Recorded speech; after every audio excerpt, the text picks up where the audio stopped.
Pakistan's most watching legal awareness YouTube channel.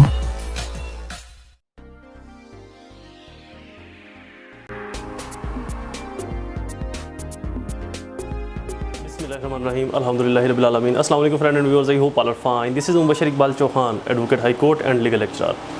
Series of legal lectures के अंदर हमारा आज का subject CPC code of civil procedure. हमारा टॉपिक या क्वेश्चन सूट अगेंस्ट माइनर। कोई ऐसा शख्स जो मेजॉरिटी की एज को नहीं पहुंचा, अभी बच्चा है 8-10 साल का, 12-14 साल का, जिसका आइडेंटिटी कार्ड जिस भी मुल्क के हिसाब से हमारी लाइक पाकिस्तान के अंदर 18 ईयर जो एज है वो एक प्रूडेंट एज है, एक मेजॉरिटी की एज है। इससे नीचे का कोई बच्चा, डिफरेंट ममालिक के अंदर ये एज डिफरेंट है। कोई ऐसा बच्चा जो अभी मेजॉरिटी की एज को नहीं पहुंचा और उसके खिलाफ कोई सूट फाइल करना है किसी सिचुएशन में, किसी ऐसी क्रिटिकल सिचुएशन में, किसी सूरत हाल में कोई ऐसी प्रॉब्लम आ गई है, तो कैसे फाइल किया जाएगा। अब ज़ाहिर बात लॉ तो परमिशन नहीं देता कि जो माइनर बच्चा है या अनसाउंड माइंडेड है वो डिफेंड कर सकता है अपने आप को या केस को प्रोसीड कर सकता है। सेम ऐसे ही कोई माइनर और अनसाउंड माइंडेड केस फाइल भी नहीं कर सकता, जैसे कि डिफेंड नहीं कर सकता। तो ऐसी सूरत में लॉ ने कुछ ऐसी लिमिटेशंस दी हैं कि कुछ ऐसी एक्सेप्शंस दी हैं माइनर को, वो जो सिर्फ माइनर्स को दी हैं और किसी को नहीं, कि उनकी बिहाफ के ऊपर कोई उनके गार्डियन भी केस फाइल कर सकते हैं या केस प्रोसीड कर सकते हैं एज ए डिफेंडेड या एज ए प्लेंटिफ। ये जनरली ऐसी सिचुएशंस के अंदर होता है कि जहाँ पर पेरेंट्स या उनके एक बच्चा है, उसके माँ बाप नहीं रहे, जायदाद उसके नाम पर ट्रांसफ़र हो गई है या माँ बाप ने पहले ही जायदाद ट्रांसफ़र कर दी। अब उस ज़मीन जायदाद के मुतालिक कोई मसले बन गए, कोई इश्यूज़ बन गए, कोई प्रॉब्लम्स आ गई। अब जायदाद जिसके नाम पर है उसी के खिलाफ केस किया जाएगा, बट जिसके नाम पर जायदाद है, जिसको ट्रांसफ़र की गई है, जिसकी पोजेशन में या जिसके इख्तियारात में दी गई है इन फ्यूचर, वो तो अभी माइनर है, वो या वो अनसाउंड माइंडेड है या अनसाउंड माइंडेड हो गया है, पहले अनसाउंड माइंडेड नहीं था जब उसके नाम पर ट्रांसफ़र की गई।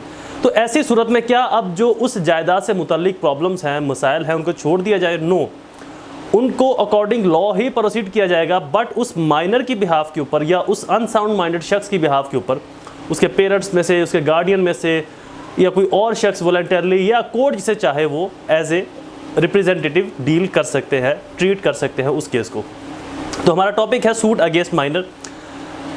लेक्चर स्टार्ट करने से पहले एज यूजुअल अगर आप मेरे YouTube channel law and communication skills के ऊपर नए हैं तो रेड बटन को क्लिक करके मेरे चैनल को सब्सक्राइब करना, साथ में ही बेल आइकन को प्रेस करके ऑल नोटिफिकेशन करना भूलें, ताकि ऐसे ही फर्दर तमाम इंफॉर्मेटिव लेक्चर्स आपकी एक्सेस में रहें और उनके नोटिफिकेशन आपको बर वक्त और टाइमली मिलते रहे। मजीद बराबर अपने लेक्चर्स के जो नोट्स हैं उनका लिंक नीचे डिस्क्रिप्शन के अंदर दे दूँगा, वहाँ पर जाकर आप उनको फ्री ऑफ कॉस्ट डाउनलोड कर सकते हैं, कोई हरजाना मुआवजा नहीं है।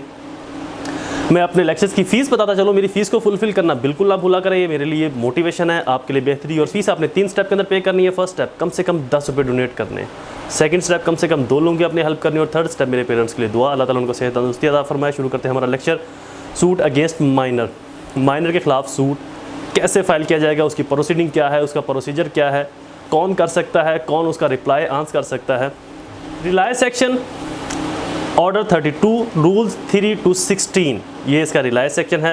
Procedure of appointment of guardian ad litem as a plaintiff as a defendant, दोनों ही प्रोसीड कर सकते हैं। Procedure on application of plaintiff, plaintiff जब भी एप्लीकेशन देगा, मतलब एक प्लेंटिफ ने किसी माइनर या अनसाउंड माइनर शख्स के खिलाफ केस फाइल करना है, तो वो अपनी जो प्लीड है, अपनी जो एप्लीकेशन है, जो उसने केस फाइल किया है, उसके अंदर उस माइनर के बाकी गार्डियंस के बारे में भी मुकम्मल इंफॉर्मेशन देगा कि इसका वालिद, इसकी वालदा, भाई बहन, चचा, मामू, ताए, कौन कहाँ किस एज के और कहाँ पर रहते हैं। Procedure where are defendant plead minority unsound minded, जहाँ पर डिफेंडेड अनसाउंड माइंडेड है, प्लीड है, where the defendant plead minority unsound minded, then it is court who shall determine the issue relating to the guardian.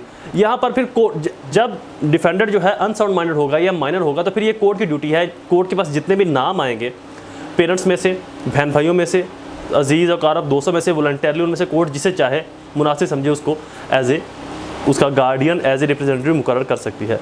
Verification of affidavit, जो भी minor का guardian बनेगा, उसका representative बनेगा, उसकी वेरिफिकेशन एफिडेविट के तहत, एक ओथ के तहत, एक हलफ के तहत ली जाएगी। Notice regarding appointment of guardian by the court, before appointing any person as a guardian, court must have serve a notice to minor person of unsound minded as well as natural guardian और father. जो court है वो किसी को भी guardian मुकर्रर करने का इख्तियार रखती है, बट प्रायोरिटीज़ के अंदर फादर जो करीबी रिश्तेदार हैं उनको नोटिस जारी किया जाएगा। जब कोर्ट किसी को डिटरमाइन करेगी कि ये इसके गार्डियन है, रिप्रेजेंटेटिव है, तो फिर कोर्ट उसको एक कोर्ट की तरफ से नोटिस जारी करेगी उस शख्स को जो उस माइनर या अनसाउंड माइनर की बिहाफ के ऊपर केस को आगे फर्दर प्रोसीड करेगा। क्वालिफिकेशन ऑफ गार्डियन, इसकी क्वालिफिकेशन क्या है? साउंड माइंडेड होना जरूरी है, मेजर होना जरूरी है, नॉट प्लेंटिफ इन सूट, मतलब कि जो सूट है उसके अंदर वो भी प्लेंटिफ ना हो। ऐसा भी बहुत बार होता है वॉलंटियरली जब जायदाद की तकसीम के मामला होते हैं, मैं भी यहाँ पर समझाऊंगा तो ये बहुत लंबा लेक्चर हो जाएगा। बाप 3 बेटों में जब जायदाद तकसीम करता है और 2 को दी, 1 को ना दी, या 1 को कम दी, या 1 को कोई ऐसी दी जिस पर वो एग्री नहीं था, तो अब वो ए अनसाउंड माइंडेड हो गया, बाप ने उसके खिलाफ केस फाइल करना है।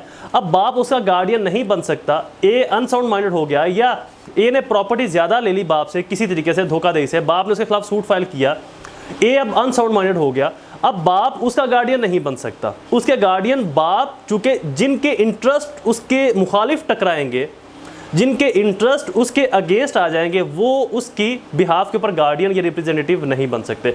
मीन टू से कि अनसाउंड माइंडेड और माइनर का गार्डियन वही शख्स बनेगा जिसका इंटरेस्ट उसके खिलाफ नहीं होगा, जिसका फ़ायदा उसके फ़ायदे के खिलाफ नहीं होगा, और जिसका नुकसान उसके नुकसान के खिलाफ नहीं होगा। मतलब एक common person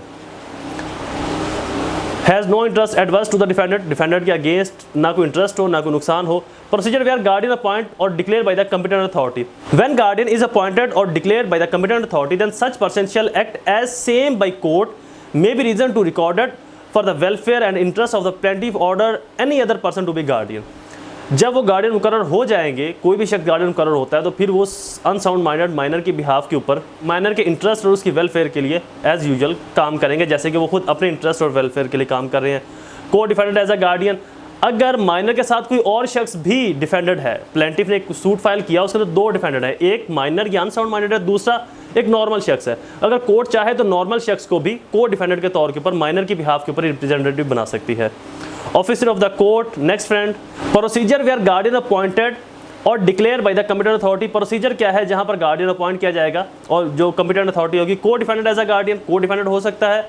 officer of the court as a next friend, को अगर कोर्ट चाहे तो कोर्ट ही का कोई ऑफिसर, मतलब कोर्ट के अंदर जो रीडर होता है, कोई भी ऐसा शख्स जो है कोर्ट का ऑफिसर, कोर्ट जिसको मे फिट थिंक इट, ये वर्ड यहाँ पर यूज़ होगा, जिसको कोर्ट मुनासिब चाहेगी उसको गार्डियन बना सकती है। कोर्ट ऑफिसर में से भी एज ए नेक्स्ट फ्रेंड किसको बना सकती है? कंसेंट ऑफ गार्डियन, गार्डियन की कंसेंट से भी किसी को रिप्रेजेंटेटिव बना सकती है, या गार्डियन की कंसेंट से कि बाप कहे कि माँ को बना दे, माँ कहे कि बाप को बना दे, भाई कहे कि बड़े भाई को बना दे, तो इस तरह से भी बनाया जा सकता है।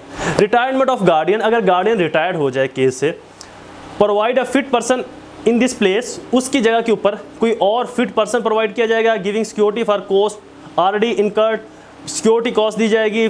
Person recommended has no interest adverse of the plaintiff, जो पर्सन अपॉइंट किया गया है गार्डियन, पहले गार्डियन के रिटायर्ड होने की सूरत में उसका कोई इंटरेस्ट शामिल नहीं होगा।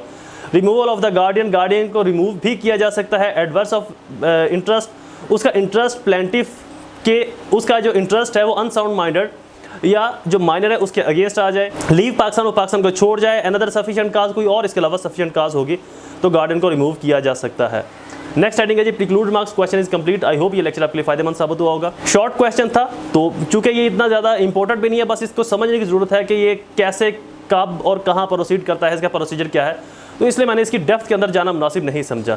मजीद जो फर्दर इसके आगे जो लेक्चर्स है, इससे अगला क्वेश्चन है compromise on behalf of minor, minor की बिहाफ के ऊपर कंप्रोमाइज़ समझौता कैसे हो सकता है। इसके अंदर भी यही तमाम सिनेरियो है, जो गार्डियन मुकर्रर होगा वो माइनर की बिहाफ के ऊपर कंप्रोमाइज़ कर सकता है, बशर्ते कि उसके कंप्रोमाइज़ से माइनर को नुकसान ना हो। माइनर को अगर, हाँ कंप्रोमाइज़ में ये चीज़ मैं आपको बताता चलो कि कंप्रोमाइज़ में जहाँ फ़ायदा होता है नुकसान भी होता है, बट सिर्फ नुकसान हो, एक जी शोर, एक रैशनल माइनर आदमी ये समझे कि यार सिर्फ माइनर को ही नुकसान हुआ है, दूसरी पार्टी को तो फ़ायदा है, तो ऐसी सूरत में जो कंप्रोमाइज़ है वो एक्सेप्ट नहीं किया जाएगा। हाँ, माइनर की बिहाफ के ऊपर जो गार्डियन है मुकर्रर किया गया है या जो रिप्रेजेंटेटिव है वो कंप्रोमाइज़ कर सकता है, जहाँ पर कुछ लेग दे के मामला को सेटल किया जाए, यानी कि कुछ माइनर को फ़ायदा हो, कुछ माइनर को लॉस हो, ऐसी सूरत में। तो ये क्वेश्चन भी इसके साथ ही है, इसलिए तो ये 2 क्वेश्चन सेम ही है, इनका सेम प्रोसीजर तकरीबन एक तरह का ही है। तो मैंने वैसे इसका एक थॉरली कॉन्सेप्ट दे दिया, मजीद इसकी डेप्थ में नहीं गया। फर्दर इसके बाद हमारा लेक्चर होगा सूट फॉर एलियन, एलियन के खिलाफ सूट कैसे किया जा सकता है, या पब्लिक ऑफिसर या गवर्नमेंट के खिलाफ किसी भी प्रोविंशियल या सूबाई किसी भी प्रोविंशियल या फेडरल गवर्नमेंट के खिलाफ सूट फाइल कैसे किया जा सकता है। तो हमारा पिछला लेक्चर कंप्लीट हुआ। दोबारा ये नया जो अगला जो लेक्चर है इसको फर्दर मैं अपलोड कर दूंगा। इसके बाद इससे जो अगला लेक्चर होगा दोबारा हाजिर होगा एक नई सीरीज़ में एक नए लेक्चर के साथ। तब तक मुझे अपनी दुआओं में ज़रूर याद रखें। अल्लाह ताला आप सबका हामी नासिर हो। वस्सलाम।